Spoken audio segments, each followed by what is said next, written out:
Estamos muy emocionadas y aparte de muy agradecidas, y además os pediremos colaboración porque, como dice nuestro podcast, aquí hay diálogo fundamentalmente. Vamos a dialogar sobre un tema de rabiosísima actualidad.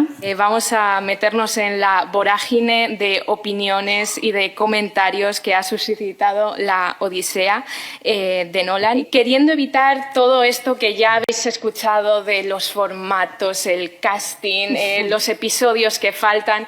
Nosotras queríamos compararlo con una película que ha pasado bastante desapercibida, que es El regreso de Umberto Pasolini y que fue estrenada en 2024. Y la verdad es que nos parece muy interesante hacer esta comparación básicamente porque la manera en la que miramos a los clásicos es la manera que nos define a nosotros y a nosotras, no solo y no a los clásicos en sí mismos. Así que, sin más dilación, vamos a comenzar a tejer y a destejer. Bueno, ya avanzamos que somos más del team Pasolini, ¿eh? Pero tenemos que reconocer grandes logros dentro de la película de Nolan. No obstante, vamos a... Sí, una película antes, no, una pregunta. ¿Cuántos habéis visto en esta sala La Odisea de Nolan? ¿Podéis alzar la mano? ¿Y El regreso de Umberto Pasolini? Lo que temíamos. Sí. Sí, es que merece mucho más la pena ver El regreso. Bajo nuestro modesto punto de vista lo vamos a justificar y luego lo vamos a debatir también. Y bueno... Por presentar sí, al culpable de todo esto. Sí. Al padre Homero, ¿no? Y esa obra... bueno, pues indispensable para entender quiénes somos y de dónde venimos y a dónde podemos ir, con esa división temática y además con esa narratología que parece que se le ha inventado Nolan, pero que ya está en el propio poema de Homero, con esos 3 bloques temáticos tan marcados. Yo creo que Nolan ha sido muy inteligente y los ha respetado tal cual. Creo que es un acierto por su parte, aunque nos haya cambiado algunas cosas, ¿no? Sí. Vamos a sumergirnos. Son 2 películas muy diferentes. La función, la finalidad de cada una de ellas es completamente opuesta, me atrevería a decir. Es cierto que nosotras somos más de Pasolini, pero tampoco podemos despreciar la Odisea de Christopher Nolan, aunque yo fui muy predispuesta a odiarla, he de decirlo, pero preparando esta presentación y revisionando por segunda vez la película dije, bueno, quizá fui demasiado dura. Bueno, fuimos el día del estreno, por supuesto, con Peplo, ambas dos. Yo emocionadísima, Gemma así con la ceja alzada. Yo salí entusiasmada, Gemma un poco crítica, y por mi parte fui a verla una segunda vez ya con cuaderno. Tengo aquí las notas, no entiendo nada porque claro, estaba todo muy oscuro. Y ahí ya empecé a verle costuras, empecé a ver unas cuantas costuras a la peli de Nolan. Y a darle la razón a Gemma, porque bueno, hemos discutido un poco, pero sí, bueno, sí, cuando surgió, ¿no?, la comparación, pues ahí sí que estuvimos muy de acuerdo. Sí, el proceso de recepción ha sido completamente distinto, ¿no? Como decíamos, son películas muy distintas. La película de Nolan va dirigida al entretenimiento y es cierto que hace una narración de la Odisea y un resumen del poema increíble. Eso es meritorio, ¿eh? Es muy meritorio. O sea, son 176 minutos de metraje y, exceptuando episodios que nos duele mucho que haya quitado... protagonistas femeninas. Es cierto que permite...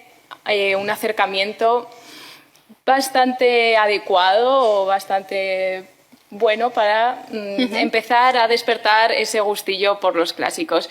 Pero es que El regreso es una película más introspectiva, son 60 minutos menos de metraje y, sin embargo, nos permite conocer mucho más a todos los personajes, a profundizar en ellos. Claro, El regreso está centrado exclusivamente en la última parte de la Odisea, en el tercer bloque temático, que es pues, el Nostos, ¿no? El regreso de Ulises y su venganza. Entonces, efectivamente, el foco de Uberto Pasolini está mucho más centrado, el de Nolan es más amplio. Y claro, ahí hay una diferencia de base, pero obviamente la mirada europea y la mirada estadounidense creo que dan también la clave del visionado, ¿no? Claro, cabe destacar que La Odisea es una producción casi al 100% estadounidense en colaboración con el Reino Unido, mientras que El Regreso cuenta con una producción más internacional que engloba a Italia, a Grecia, a Francia y a Reino Unido. Entonces, pues parece que hay más diversidad y, por tanto, una mirada más amplia. Claro, el problema también de meter mucho detalle, como hace La Odisea de Nolan, es que va en detrimento de la construcción de todas esas relaciones, tanto entre los personajes como de los personajes en sí mismos. Entonces vamos a ir viendo cómo a veces la coherencia de Nolan en cuanto a los personajes pues se diluye. Sobre todo en el caso de Penélope, por ejemplo, y los personajes femeninos, pero si te parece, Gemma, sí, poco vamos. A poco. Sí. Bueno, había incluido esta diapositiva porque me parece que los carteles hablan por sí solos, ¿no? Aquí tenemos un cartel compartido, protagonizado por Ulises y por Penélope, mientras que en la Odisea tenemos solo a Ulises o Odiseo con el caballo de Troya, que es el mismo concepto que el cartel de Oppenheimer, también de Christopher Nolan, en el que un señor que es un genio de repente se da cuenta de que hacer un mecanismo para provocar un genocidio, pues está mal. Entonces, básicamente, creemos que es lo mismo que le ocurre al Odiseo de Nolan, que es un poco descafeinado, ¿no? Este señor que de repente lleva así 10 años en Troya, llevan 10 años sufriendo, pero llevan 10 años en guerra. Debería de haber aprendido qué es la guerra ya, ¿no? Para sentirse ya traumatizados desde todo este tiempo. Sin embargo, la película va de cómo él, en cuanto desciende del caballo, dice, oh Dios mío, ¿qué cosa ha hecho? Pero, la que hemos liado, ¿no? Si no se me hubiese ocurrido esto a mí, no hubiésemos ganado la guerra, ¿no? Entonces, pues eso, la bomba, la destrucción y enfrente el personaje. Pero vamos al propio Odiseo. A la izquierda, el Odiseo de Nolan y a la derecha, el Odiseo de Pasolini. Bueno, pues creo que has escogido muy bien las imágenes, Gemma, porque este Odiseo de Nolan, bueno, luego lo discutimos, está muy blanqueado, si me permitís. Es un poco, lo hemos hablado antes con el profesor Domínguez Monedero, le falta chispa, le falta ser el astuto, le falta ser el marrullero, le falta ser el mentiroso. Es un héroe que nos cae bien.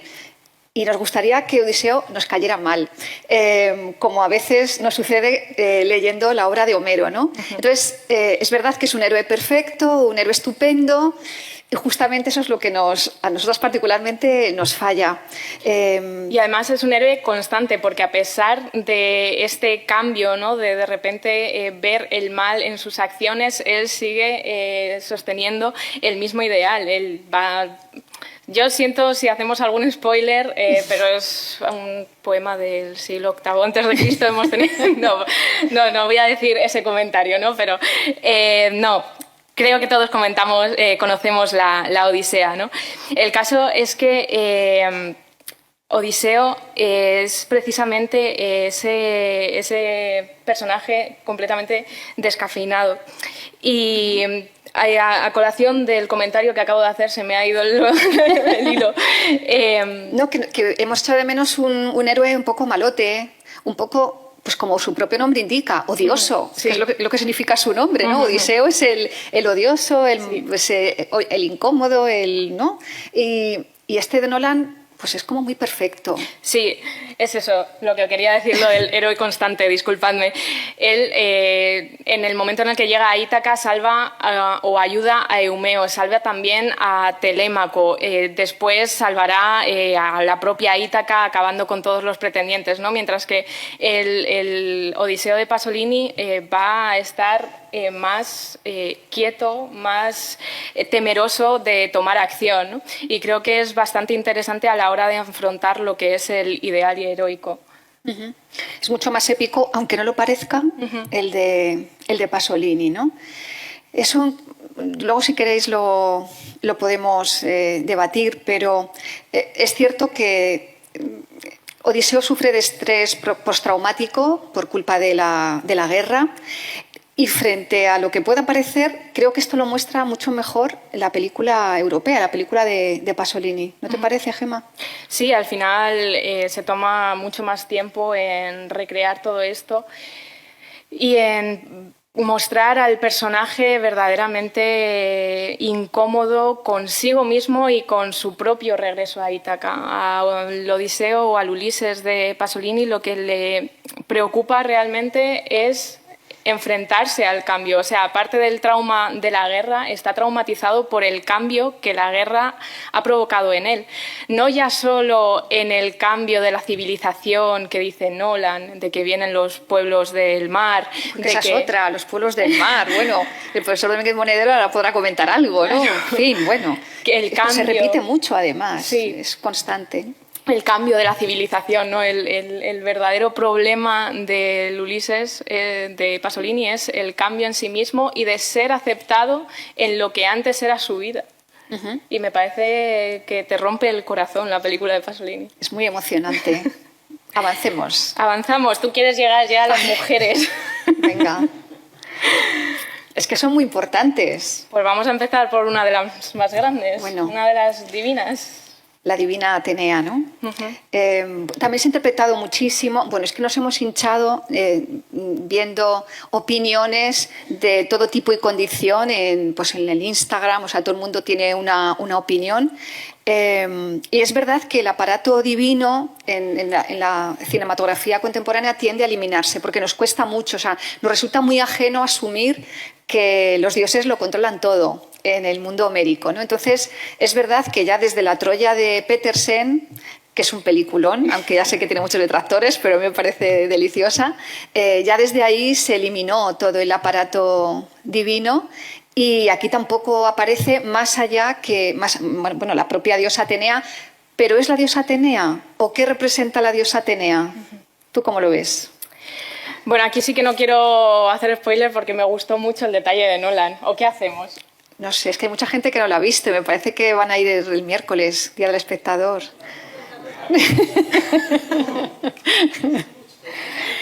Voy a pasar a la siguiente diapositiva porque Venga. creo que nos ayuda a explicarlo. La diosa Atenea, en la película de Nolan, es una de las sacerdotisas del templo de Troya que rebanan el cuello los propios griegos.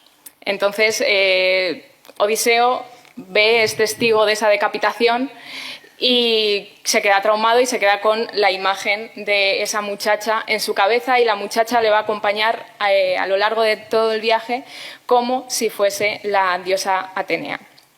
Sí, aquí hay una diferencia, claro, porque si recordáis en la Odisea, la diosa Atenea se disfraza sistemáticamente de Mentor, ese personaje sabio que va fundamentalmente instruyendo a Telémaco, ¿verdad? Y aquí vienes algo así como la propia conciencia de Odiseo. No sé si luego lo podemos comentar o cuando lo veáis a ver qué os parece, ¿no?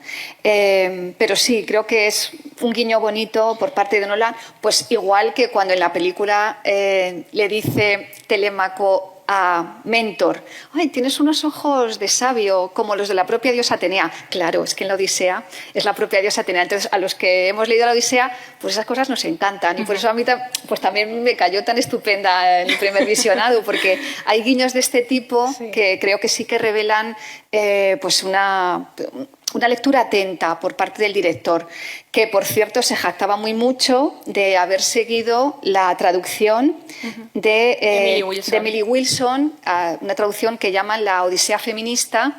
Emily Wilson ha sido la primera mujer que ha traducido la Odisea de Homero y la Ilíada. Y la Ilíada, los poemas homéricos, y que ha dado en efecto como como una traducción pasada por la perspectiva de género. Y Nolan dice que lo ha seguido muy de cerca.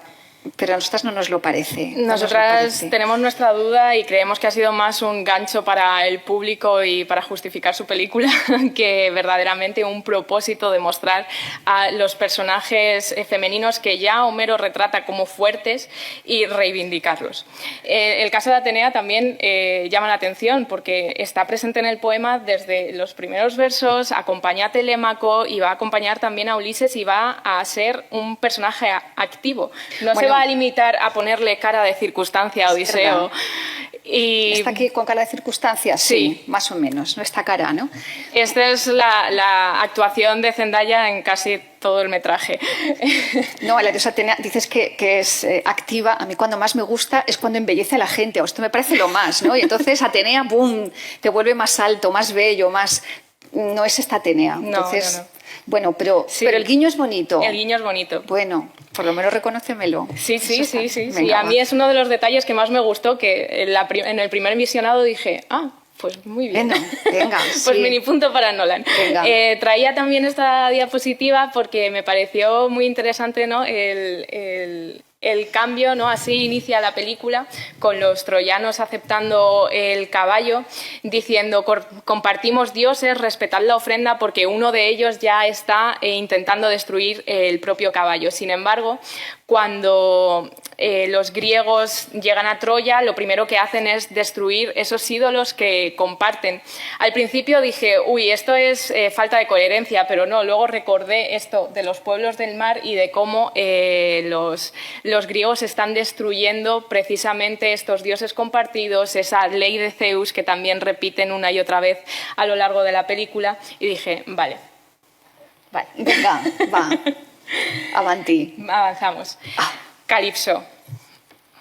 Uno de los personajes también bastante interesantes en la Odisea por sus acciones, por cómo se enfrenta a los propios dioses, y que en la Odisea de Nolan pues, tiene un papel más, que ahora comentaremos, más de cuidadora, pero además narrativamente ella tiene, como casi todos los episodios de la Odisea, a sus espaldas, y es la que permite que Odiseo haga sus flashbacks. Nos centramos ahora en la Odisea de Nolan con Atenea, con Calipso, con Helena, porque en El regreso de Uberto Pasolini no aparecen estos personajes, pero creemos que es importante desmenuzarlos también aquí con Nolan, ¿no? Pues sí, claro, para Nolan Calipso es un poco un sincretismo del personaje que tanto hemos echado en falta, que es Nausicaa, y todo el episodio en el país de los feacios, que es allí donde se produce, ¿no?, la analepsis, el relato de los viajes, y aquí pues le da la vara a Calipso, no a Nausicaa. Y también el episodio del país de los lotófagos, sí, porque es que esta Calipso es como una especie de, con perdón, ¿no?, como de psicóloga que medica a Ulises, ¿no?, con las flores de loto. En fin, nada que ver con esa Calipso homérica, absolutamente empoderada, que se esclavizaba sexualmente a Odiseo, según él dice. Exactamente, y que se atreve a decirle a Hermes, ¿cómo sois los dioses? ¿Me vais a dejar a mí sin este amante estupendo cuando vosotros siempre tenéis alguna señora, ¿no?, al uso? Y aquí, porque soy una mujer, ¿no? En fin, es mucho más moderno Homero que Nolan, mucho más moderno. Claro, porque esta es la frase con la que finaliza la participación de Calipso, ¿no? Y mientras te cuidaba empecé a amarte. Y ya está, y aquí Ulises ya empieza a construir su barquita para irse de regreso a Ítaca, ¿no? Entonces, porque claro, ella también tiene el conflicto interno de te estoy curando, pero a la vez no quiero que te vayas, entonces no quiero que recuerdes, pero sé que es bueno para ti, pero jolín, yo también quiero, y al final pues transige. Claro, porque como es mujer, pues cuida, cede y facilita. Bueno, en realidad todas estas mujeres que son muy peligrosas al final acaban siempre ayudando al héroe, ¿no? También en el propio poema, pero en fin, es verdad que el paraje es fantástico y no queremos hablar de fotografía o incluso de música de momento, que son grandes aciertos, pero esto de mientras te cuidaba empecé a amarte, No, ¿no? Yo creo que el amor empieza de manera diferente, ¿no? A mí me parece que sí. O que cuidar también es una manera de amar y Exacto. que no, el propio cuidado ya es una esta de amor. En Bueno, fin. estas cosas. Continuamos. Sí. Sí. Bueno, momentazo, ¿eh? El de Circe, una escena de body horror, que ahora están muy de moda. Yo tuve que apartar casi la mirada de la pantalla.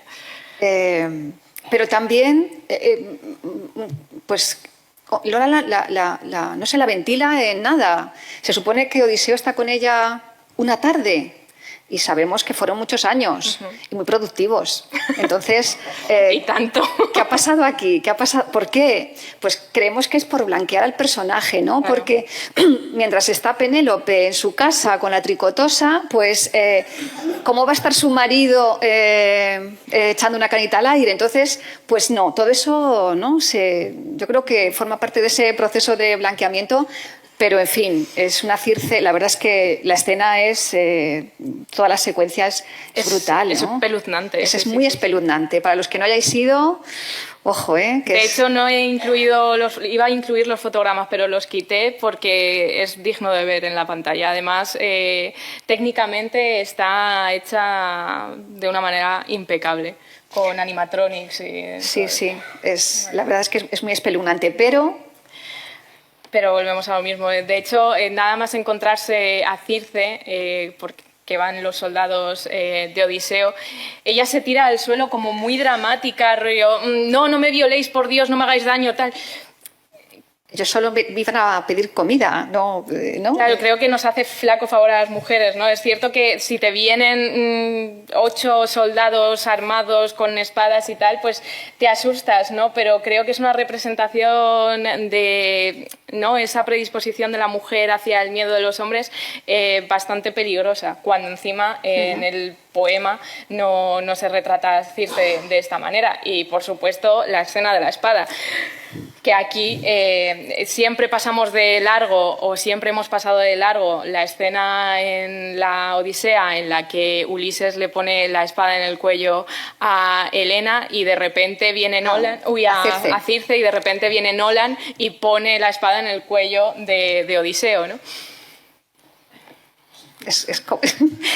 Entonces, Sergio se ríe con toda la razón. Si es que es muy tremendo, ¿no? Yo creo que ahí hay un propósito muy claro. Sí que lo hay. Pero la escena es muy tremenda. Y además es que lo dice claramente, coméis como cerdos. Sí. Pues es lo esperable, ¿no? Por cierto, que aunque es una escena que podría prestarse, ¿no?, a la desnudez, oye, es que no se ve nada en esta película, ¿eh? No, o sea, desnudo heroico, cero. No se ve nada, van tapadísimos todos. Bueno, algún lomo, pero poca cosa más, ¿no? Poca cosa más. Bueno. Hombre, es que si cambias lo tengo que meter, si cambias las faldas por unas bermudas de bárbaro, pues claro. Ya estamos con el asunto vestuario. Venga, no, hemos dicho que no vamos a meternos con el vestuario. Es que ver a los griegos bajándose del caballo en bermudas y deportivas me dolió mucho, lo siento. Helena, venga. Ay, qué divina. Bueno, a mí es que esta Helena me parece lo más. Ya sabéis que ha habido muchísima polémica por el hecho de que sea una Helena negra. Es que Homero, si tomamos como fuente a Homero, no describe en ningún momento que Helena sea rubia ni nada por el estilo. En todo caso, que tiene los brazos brillantes. Bueno, a mí no se me ocurriría una Helena más bella por lo exótico, por lo que se diferencia que esta actriz. Bueno, a mí me parece uno de los grandes aciertos, y es muy enigmática esta escena de una Helena desfigurada. No sé, ¿cómo podríamos interpretar creo que esto? se intuye, ¿no? La cicatriz que tiene aquí, también tiene unas en los brazos. Quizás también huellas en el corazón, también la guerra, ¿no? Probablemente. Nolan no lo aclara, pero esta Helena nos encanta, la verdad. A mí particularmente. ¿A ti, Gemma, no? Sí, a mí me encanta. De hecho, no sé dónde está la polémica. Veo más polémica en que el resto del casting parezca sacado de la Universidad de Yale que recreando una historia del Mediterráneo, pero eso a nadie le importa, claro. Y, por cierto, otro guiño también muy interesante, porque además de Helena sale su hermana, Clitemnestra, que es la misma actriz, obviamente, en una escena también muy, muy brutal, claro, atendiendo a que Elena y Clitemnestra son hermanas gemelas. Son hermanas gemelas. Entonces, bueno, pues estas cosas nos gustan, ¿no? Nos encantan.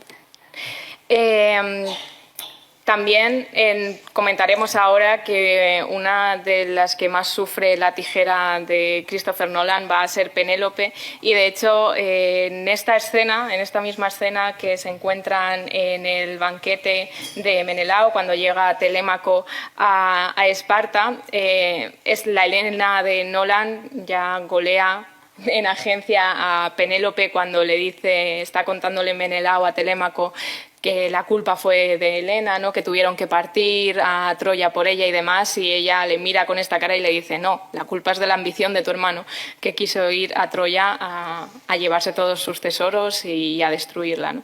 Estoy a punto de aplaudir en este momento, que por cierto, mucho con esta Helena, y no se dice nada de Menelao, que Homero insiste, el de rubios cabellos, bueno, pues... también es verdad, también es verdad. Aquí ni rubios ni nada, pero el caso de Helena a mí me parece tremendo acierto. Que, por cierto, Helena sí que aparece mencionada en el regreso de Pasolini, cuando Odiseo... no recuerdo a quién se lo estaba contando, creo que es a Eumeo, que le dice, el segundo día, cuando Odiseo se mete en las puertas de Troya vestido de mendigo, dice que vio a Helena y ella le miró a los ojos y le dio una moneda, lo cual también tiene muchas interpretaciones. Le reconoce, le premia, le está tratando con desprecio. Pues para eso están los mitos, para interpretarlos, y también las películas. Andiamo. Ah, Penélope. Pues, ¿qué os decimos sobre esa Juliette Binoche en estado de gracia? Bueno, que no pasa nada, ¿no? Con Anne Hathaway. Tiene unos ojos muy grandes, y esa escena en la que se le llenan de lágrimas porque ha reconocido a su esposo también creo que merece un aplauso. Pero la Penélope, y ahora ya nos vamos a centrar, claro, más en el regreso de Pasolini, es que no tiene precio, ¿no? Qué clarividencia. Pues como era la propia Penélope, digna interlocutora de su esposo, con esa misma inteligencia, con esa misma astucia, con esa clarividencia, ¿no? Bueno, ¿qué te ha parecido a ti la Penélope de Nolan? Bueno, yo a los 15 minutos, pobre Penélope de Nolan ya carece de todo tipo de agencia. Le dice a Telémaco, no, es que han venido los ancianos a verme y me han dicho que tengo que terminar el sudario de tu abuelo y que entonces elegiré a un marido. Y es como, bueno. Y además le dice algo así como, claro, tú haces lo que quieres, yo hago lo que puedo, ¿no? Algo así, ¿no? Sí. Luego parece que al final de la película intenta empoderarse, pero con una contradicción que no cuadra demasiado bien. Es lo que hablábamos de la coherencia interna, ¿no? Tú no puedes plantear al principio de la película a esta Penélope que no tiene ninguna idea propia y que luego te reclame el trono como una leona, ¿no? Hasta el punto de pelearse con su hijo y de decir, no, yo... Además, que la manera de reclamar el poder también es, creo que negativa a la hora de retratar el poder y la ira femenina, ¿no? De decir, no, pues les encerramos a todos en el Mégaron y le prendemos fuego. Creo que esa no es Penélope. No. De hecho, en cuanto a lo del sudario, en el regreso le dice Penélope a Telémaco, escogeré marido cuando acabe el sudario de tu abuelo. Creo que es bastante, claro, ¿no? La diferencia es abismal, y luego la manera en la que tiene Penélope de gestionar toda, la Penélope de Pasolini, quiero decir, de gestionar toda la problemática en torno a los pretendientes, pues es muy diferente. Y claro, volvemos a lo mismo, al haber menos episodios puedes profundizar más en ese conflicto y puedes mostrar más al espectador qué es lo que ha estado viviendo Penélope, cuál ha sido su odisea durante esos 20 años de ausencia.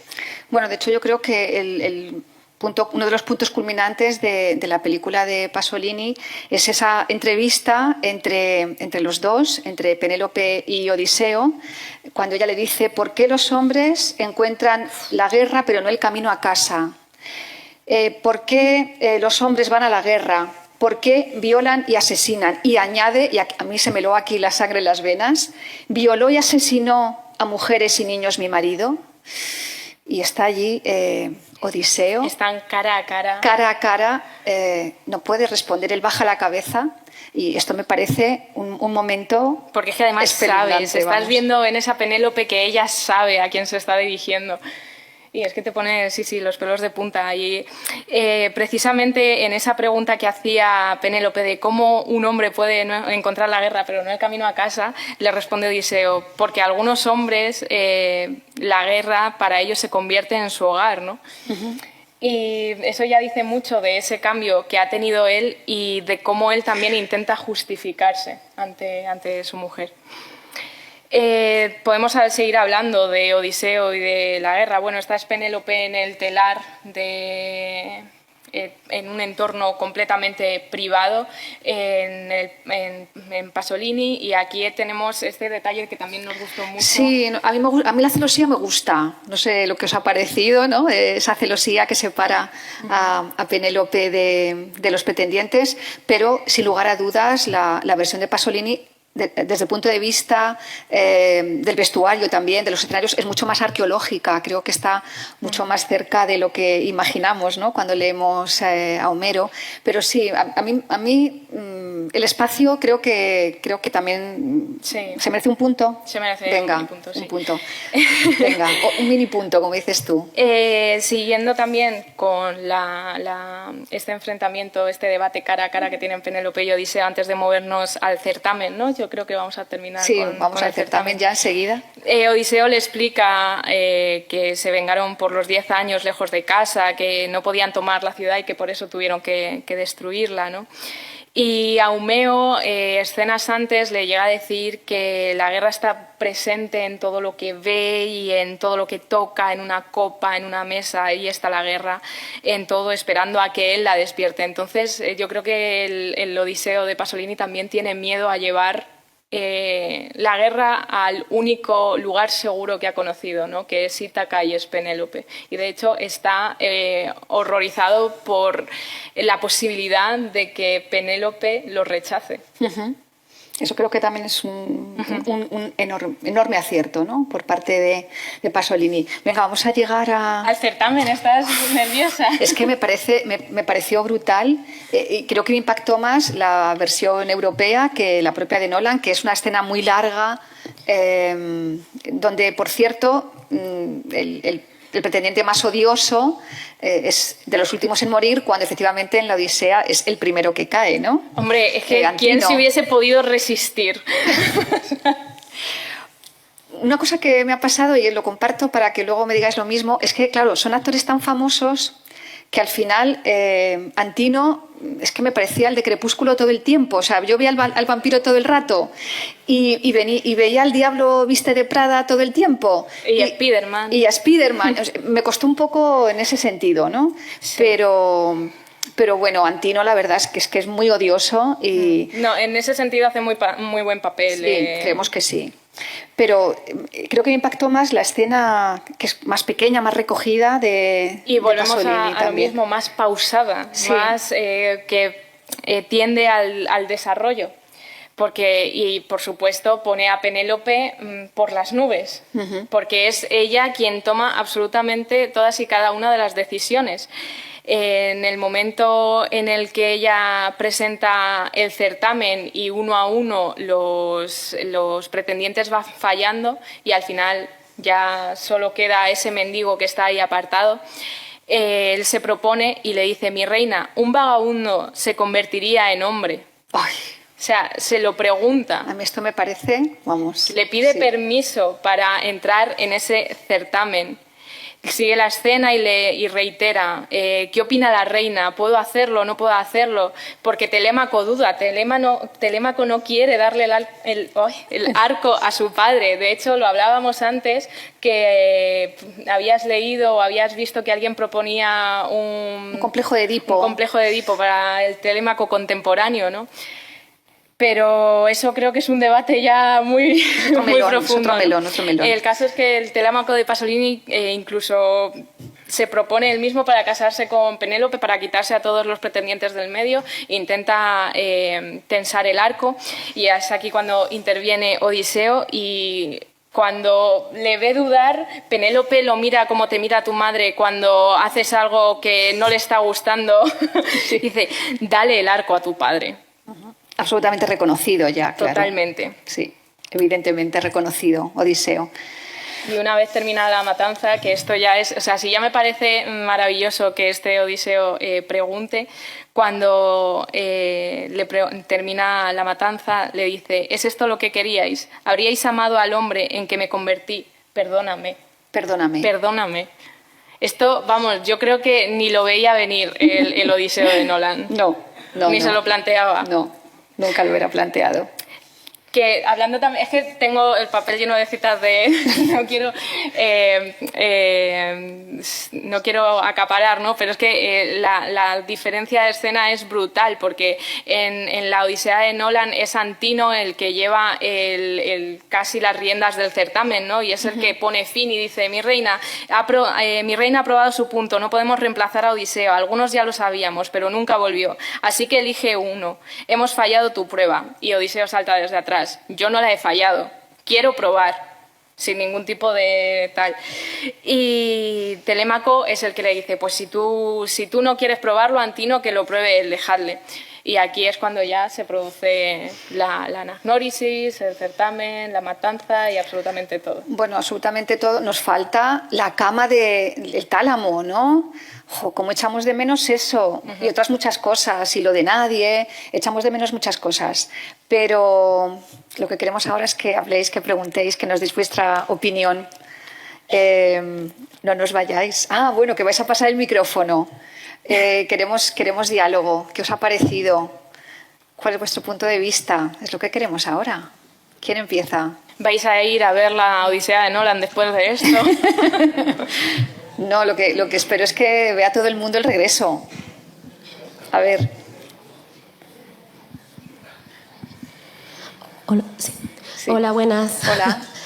Bueno, en primer lugar, que me encanta vuestro análisis. Yo también soy más de Pasolini que de Nolan. Y son dos puntualizaciones que me gustaría saber vuestro punto de vista.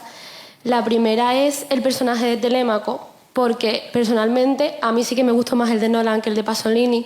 Creo que el de la película de Pasolini tiene una actitud muy hostil contra Odiseo. Es un niñato, es un poco niñato, ¿verdad? Eso es verdad. Básicamente, entonces me gustaría que dierais vuestra opinión también sobre el personaje de Telémaco.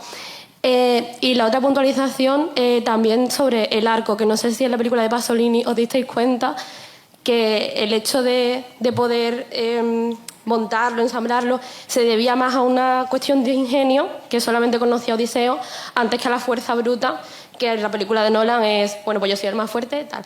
Y en la película de Pasolini es como ese detalle que lo pasa por el fuego y es cuando vuelve al arco flexible. Y creo que eso también le da un poco más de profundidad. Y, por supuesto, también las edades de los personajes, sí. que en la película de Nolan pasan 20 años, están igual, y en la película de Pasolini se ve un Odiseo y una Penélope mucho más maduros, mucho más vividos en ese sentido. No sé, vuestra opinión sobre estos dos aspectos. Pues es tu opinión, la nuestra, ¿eh? ¿Cómo bueno, te llamas? Sí, pero me gustaría saber vuestra opinión también. A mí particularmente el Telémaco de Pasolini me resulta así un poco niñato, ¿no? Muy hostil. Por eso estos comentarios a propósito de que si es que este Telémaco está enamorado al modo freudiano de su propia madre, ¿no? Creo que la telemaquia está bastante bien representada en la película de Nolan. También me gusta la actuación del actor. Y esa escena del arco, la verdad es que es exquisita. Pero porque Homero lo cuenta así, cómo pone el arco al fuego para poder tensarlo. Y hay un detalle muy lindo que es este momento que Nolan repite varias veces de Odiseo, antes de disparar su arco, hacerlo sonar como si fuera una cítara. Eso está en la Odisea. Me vais a permitir que lea los versos, ¿no?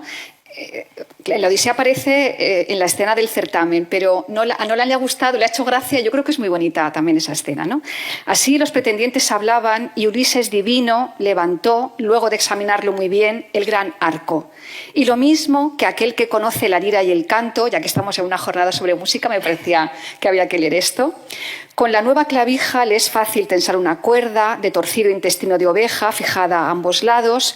Así Ulises tensó sin fatiga ninguna tribuna, el gran arco, y su mano derecha, al probarlo, tiró de la cuerda que sonó con un claro cantar como de golondrina. Bueno, acto verso, bueno, por favor. O sea, esto solo lo hace Homero y esto es imposible que ningún otro lenguaje, aunque sea el de la gran pantalla, lo lleve a cabo, ¿no? El cantar de la golondrina. Y por esas cosas, pues la película de Nolan pues también nos gusta, porque, oye, mira, pues... Bueno, he de decir que el tañer, el arco también aparece en la de Pasolini. Sí, también, pero bueno, esta tiene la deferencia de retomarlo. Sí, sí. Venga, que es que...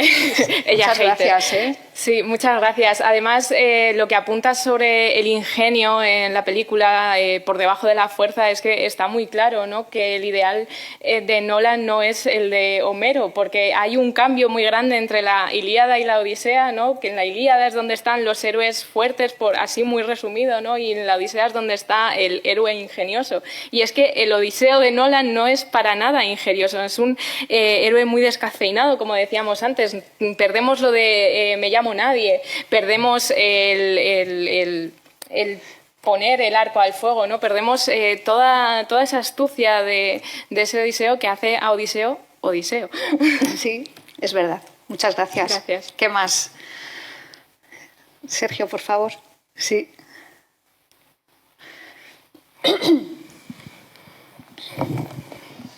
Hola, muy buenas. Muchísimas gracias por este rato de disfrute.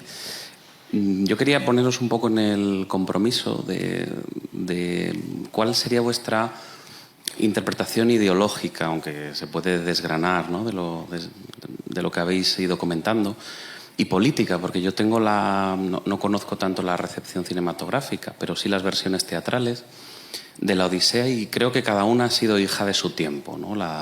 El regreso de Ulises de Torrente Ballester es una versión falangista.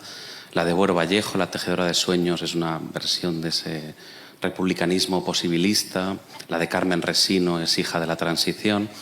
Y escuchándoos me venían varias posibilidades para ver de quién es hija esta Odisea de Nolan, pero mejor, ¿a ti qué te parece, mejor Sergio? que lo digáis vosotras. ¿A ti qué te parece? Bueno, no has mencionado el Por qué corres Ulises de Antonio Gala, que también es muy, muy interesante. Se le ha acusado de ser una versión woke, ¿no?, de la Odisea, la woke-disea, pero yo diría hipócritamente woke, porque sí, el asunto del casting ha sido muy discutido en este sentido, pero el supuesto mensaje antibelicista que se muestra... me refiero a una escena también muy impactante, que es el momento en el que se muestra a los guerreros aqueos dentro del caballo, cuando están aguantando allí todo tipo de penalidades hasta que son arrastrados dentro de la ciudad. Esto se interpreta como un supuesto mensaje antibelicista, pero creo que todo es un ropaje. Porque, y también Gemma lo ha insinuado antes, ¿no?, como en el caso de Oppenheimer, el héroe ha causado un mal terrible y se arrepiente luego ya, pues cuando la cosa no tiene remedio. Entonces, creo que aunque se ha intentado vender o incluso se ha censurado en este sentido, me parece que es lo contrario. Y esto, sobre todo, que por eso hemos prestado atención, se distingue en los personajes femeninos. O sea, son unos modelos francamente, ya digo, mucho menos modernos que los del propio Homero, siglo VIII a.C., ¿no? Eso por una parte. Sí, de hecho, a mí me parece paradójico, precisamente hablando de, ¿no?, que las obras sean hijas de su tiempo. Ahora mismo hay un fenómeno editorial en el que las librerías están colmadas de novelas en las que los mitos se están reinterpretando a partir de los puntos de vista de las mujeres y con una tendencia muy clara hacia, diría que la perspectiva de izquierdas, ¿no? Entonces me resulta bastante incoherente no es incoherente, porque lo que Nolan hace con las mujeres en la Odisea lo lleva haciendo en toda su película desde que empezó a dirigir, ¿no? Pero es cierto que a mí me sorprendió, ¿no?, cómo Nolan consigue ser más retrógrado que Homero, que es un señor del siglo VIII antes de Cristo, ¿no? No sé, Sergio, si eso coincide con tu visión. No obstante, por favor, hay que ir a ver la película, o sea, hay que ir a verla. Y todo el mundo que va sale encantado, y son 3 horas y a nadie se le hace larga. O sea, desde el punto de vista de la cinematografía es una gran película. O sea, luego hay que ir a verla para luego criticarla todo lo que se quiera, pero es una gran película. Y luego otro valor que reconocemos es que se están vendiendo más Odiseas. Es que la gente, gracias a la película de Nolan, pues se compra. Lo sé porque una amiga mía librera, todos los días le llamo, oye, ¿hoy cuántas? Y todos los días vende alguna Odisea, cosa que antes pues no sucedía. Con lo cual, pues oye, todas estas cosas suman. No sé. Sí, por supuesto. Venga, pero hay que ir a ver la película, no porque lo que estemos diciendo aquí. Lo que hay que hacer es ver El regreso, que además ahora está en plataforma, se puede ver creo que está en Movistar, y fue una película que apenas se distribuyó, o sea, es una película del 2024, pero hasta el 25 no llegó a España y había que buscar cines para poder verla en la pantalla grande, porque no, es una película, claro, que es cine europeo, pues intimista, ¿no? Pero bueno, merece muchísimo la pena, que es lo que queremos, que vean las dos y que las critiquen. El profesor Domínguez Montenegro quiero que nos ilustre sobre la cosa de los pueblos del mar también. A ver, ¿qué le parece a Adolfo? Hola, sí, bueno, buenas tardes. Bueno, enhorabuena, maravilloso. Hay que leer la Odisea, por supuesto. Bueno, eso es lo primero, claro. Eso es lo primero, porque... Y hay que ver las 2 películas, la de Pasolini es impresionante. Tiene sus defectos y sus cosas, ¿no? Evidentemente todos podemos sacar cosas igual que la otra, por supuesto. Pero es maravillosa, ¿no? Además, actores tan potentes, ¿no? El propio Ralph Fiennes. Quizá no era tan mayor Odiseo cuando volvió, ¿no? Pero tampoco tan joven como Matt Damon, ¿no? Que está siempre igual, aunque le pongan barba larga. Pero sí, la primera vez que lo escuché en la película, los polos del mar, digo, cáspita, han sacado los polos del mar. Y digo, a ver por dónde sale, si es que no lo olvida, ¿no? Salió varias veces y me alegró, porque claro, de repente descubren que los polos del mar son ellos, que eran ellos. Es decir, ¿quiénes son los pueblos del mar? No saben. Pero es un invento, no existían los pueblos del mar, es un invento de más pegado del siglo XIX, porque los textos egipcios jamás hablan de los pueblos del mar. Hablan de los pueblos extranjeros conspiraron en las islas del Gran Verde. Son los micénicos, los pueblos del mar, evidentemente, porque no había nadie en todo el Mediterráneo oriental en el siglo XIII-XII a.C. que tuviera esa capacidad de navegación. Nadie. Ni siquiera los pobres cananeos, que navegaban, costeaban desde Tiro, Sidón, Biblos, Ugarit, hasta Egipto y volvían. Los únicos que tenían capacidad náutica en ese momento eran los micénicos. Entonces, eso sí me gustó, que al final los pueblos del mar son ellos mismos, ¿no? Y como que lo descubren, ¿no? No voy a entrar en cosas arqueológicas, me hace gracia las famosas jarras de estribo, que son micénicas también, pero para beber vino, cuando sabemos que eran para aceite, ¿no? Con lo cual un micénico se habría hecho mucha gracia beber vino de un vaso de aceite perfumado además, ¿no? Sí, que era una industria del palacio. Sí. Y, bueno, aparte de todo lo que habéis dicho, claro, hablabais ahora, ¿no?, de esta visión woke y tal. Claro, es curioso que Nolan, porque en el regreso, en el retorno no aparecen los compañeros, claro, que reproduce, que es la visión homérica también, lógicamente, la visión profundamente despectiva de los compañeros. Sí, en el fondo lo único que sabe es Ulises. Eso es, los demás son chusma, que en la Odisea es así, es decir, les dice Ulises que no matéis a las vacas del sol y sus pasiones, ¿no? El estómago. Y entonces esa visión, que curiosamente en una visión, digamos, que han acusado efectivamente de tan progre, de tan eso, que mantiene, y por supuesto la escena de Circe, mantiene esta idea que en el fondo son los Aristo y los mejores, los únicos que tienen capacidad. La gente del pueblo, al fin y al cabo, están condenados a ser unos torpes, aunque les avisen, dejarse matar por llenar el estómago, ¿no? Entonces, por eso cuando se habla de esta visión tan progre y demás, digo, vamos a ver, ¿cómo puede llamar visión progre cuando estás defendiendo la visión aristocrática, la visión homérica, que es gente prescindible? Es decir, al final mueren todos, porque son prescindibles. Entonces, eso sí me ha llamado la atención, ¿no?, de la película, cómo con esta imagen tan progre que se le ha dicho que tiene, cómo no reivindica el papel de los compañeros, cómo ni ningún compañero listo. Da lo mismo, es decir, porque al final se ha retocado la Odisea como se ha querido respetuosamente en muchos casos, evidentemente, pero podían haber dado un sesgo un poco menos, aunque hubieran muerto, porque sabemos que mueren, ¿no? Un poco menos despectivo, menos homérico, menos aristocrático, ¿no? En el fondo el poema homérico es el poema de los aristócratas, ¿no? Entonces eso sí me ha llamado la atención, ¿no? Yo esperaba, bueno, a ver si los compañeros resulta que son más listos de lo que pudieran parecer, ¿no? Pero sin embargo no, es decir, mantiene ese mismo modelo. En algunas cosas puede ser más avanzada la película, pero en este aspecto mantiene esta imagen tradicional, ¿no? La gente del pueblo, los compañeros, los getairos, son prescindibles porque en el fondo no tienen sentido.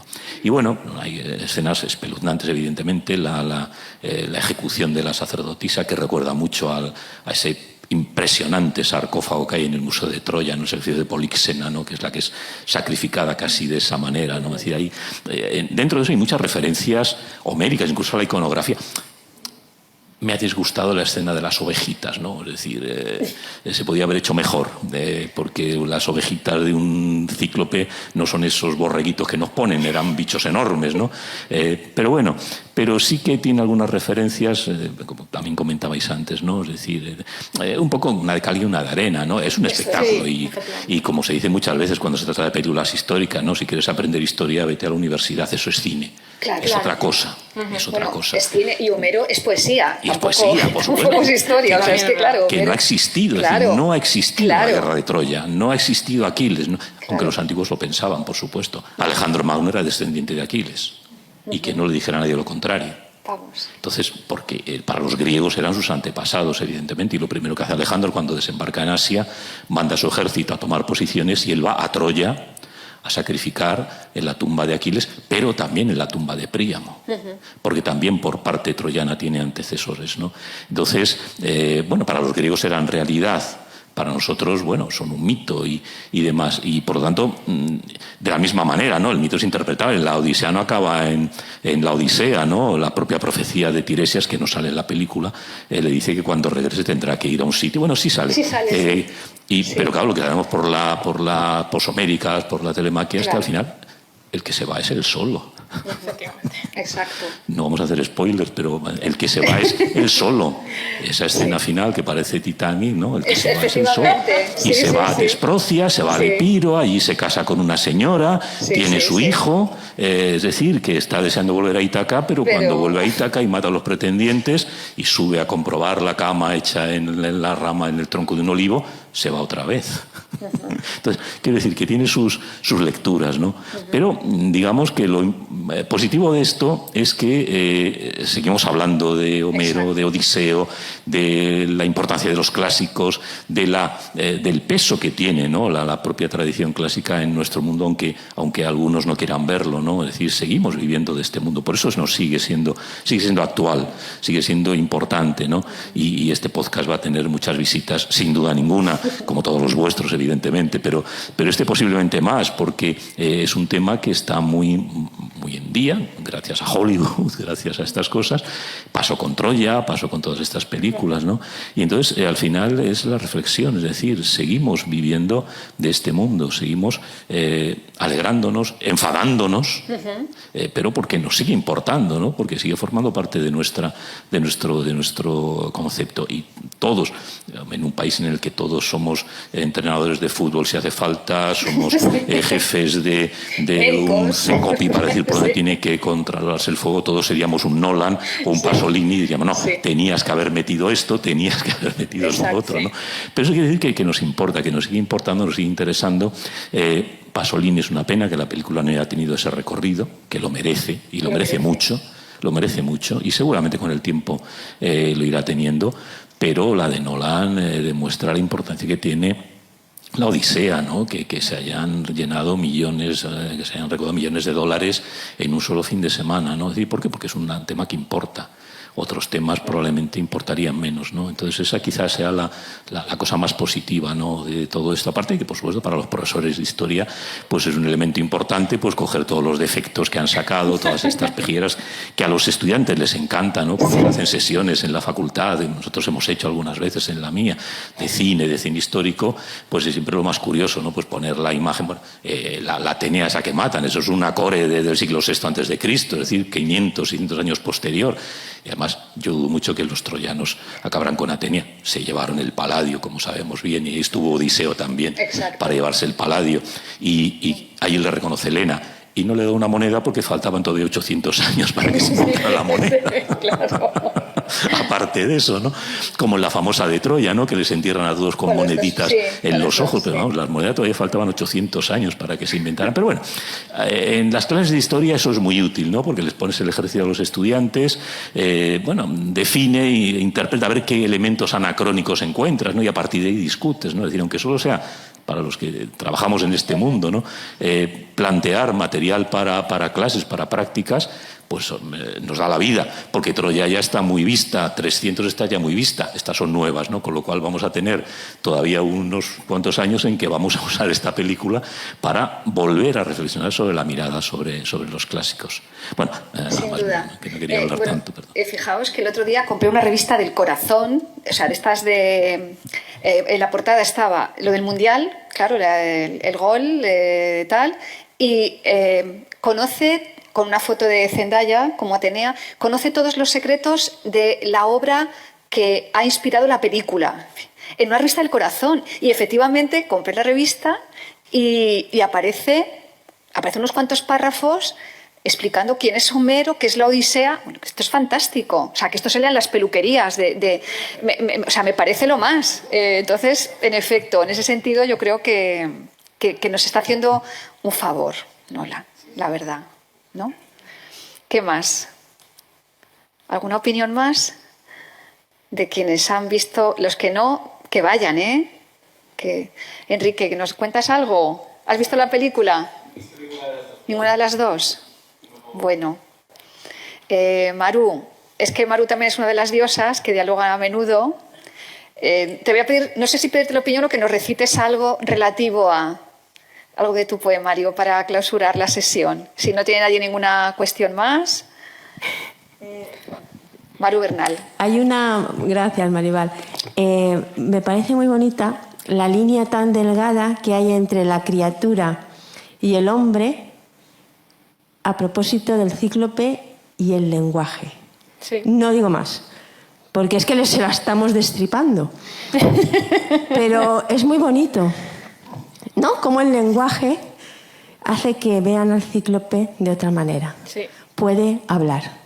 Hablar, sí, porque además se alucinan, me pareció, ¿no?, muy bonito. Alucinan. Y bueno, pues este Odiseo, ¿no?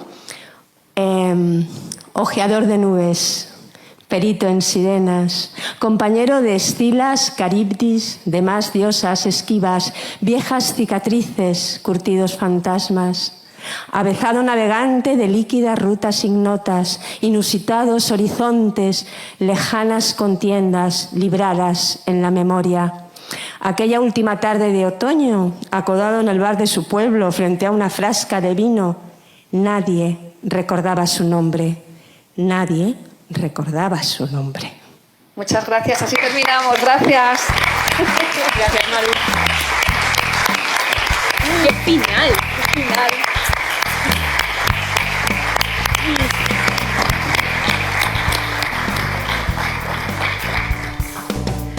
Hasta siempre, seguidnos, ¿eh?